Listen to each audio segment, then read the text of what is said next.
একাদশ শ্রেণীর ছাত্র ও ছাত্রীরা, আজকে আমি তোমাদের জন্য আবারও তোমাদের সেই বিখ্যাত আগুন নাটক থেকে আরেকখানি গুরুত্বপূর্ণ প্রশ্ন উপস্থাপন করব আলোচনার আকারে।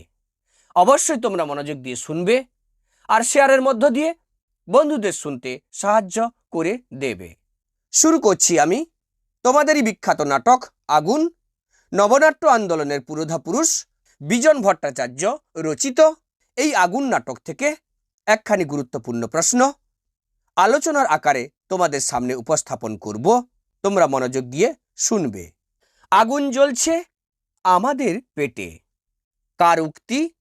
কোন প্রসঙ্গে এই উক্তি? উক্তিটির তাৎপর্য ব্যাখ্যা করো। উত্তর: ভূমিকা 1350 বঙ্গাব্দের ভয়াবহ মন্বন্তরকে প্রেক্ষাপট করে বিজন ভট্টাচার্যের আগুন নাটকটি রচিত। দুর্ভিক্ষের প্রভাবে যে খাদ্য সংকট তৈরি হয়েছিল তা প্রভাবিত করেছিল সমাজের সমস্ত স্তরের মানুষকে।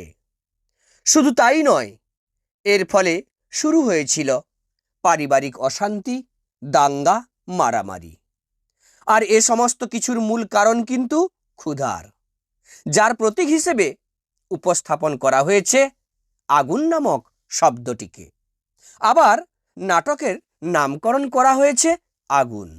উৎস: আলোচ্য সংলাপটি নাট্যকার বিজন ভট্টাচার্যের লেখা আগুন নাটক থেকে নেওয়া হয়েছে।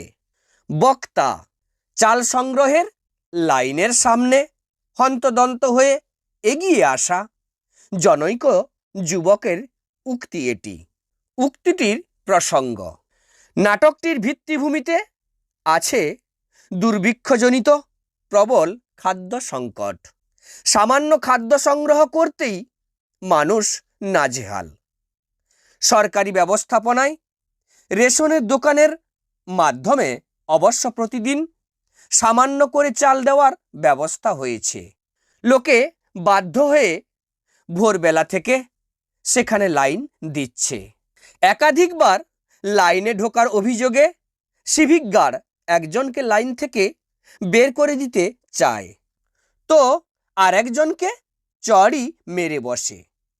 তার সঙ্গে রীতিমতো মারপিট লেগে যায়। মানুষের পেটের খিদে এবং এই অসহায়তার কথা তুলে ধরতেই যুবক চরিত্রটি এমন উক্তি করেছে।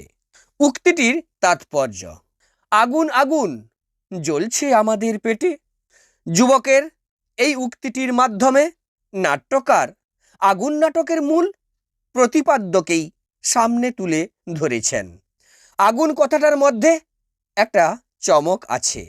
খাদ্য সংগ্রহের জন্যে লাইনে দাঁড়ানো মানুষগুলো ছত্রভঙ্গ হয়ে গেলেও এই আগুন শব্দটার উচ্চারণে যেন সংবিত ফিরে পায়। যুবক ব্যাখ্যা দেয়, পেটের আগুনের জ্বালায় এখন সবাই জ্বলছে। শুধু তাই নয়, সেই আগুন জ্বলছে মানুষের মনে এবং সমাজ সংসারেও। সবকিছু অশান্তি ও গণ্ডগোলের পিছনে এই পেটের আগুনই একমাত্র কারণ। তাই আগুন শব্দটি যেন এক প্রতীকী শব্দে পরিণত হয়েছে। যুবকের মুখে উচ্চারিত আগুন সংলাপটি নাটকের মূল কেন্দ্রবিন্দু হয়ে উঠেছে। তাই আগুন সংলাপটি এই নাটকে নানা দিক থেকে তাৎপর্যপূর্ণ হয়ে উঠেছে। তো শিক্ষার্থীরা, এইভাবে তোমাদের সামনে তোমাদের বিখ্যাত নাটক আগুন থেকে আরেকখানি প্রশ্ন উত্তর আলোচনা আকারে উপস্থাপন করলাম। অবশ্যই তোমাদের ভালো লাগবে, আর ভালো লাগলে লাইক, কমেন্ট, শেয়ার এবং সাবস্ক্রাইব করবে। ধন্যবাদ।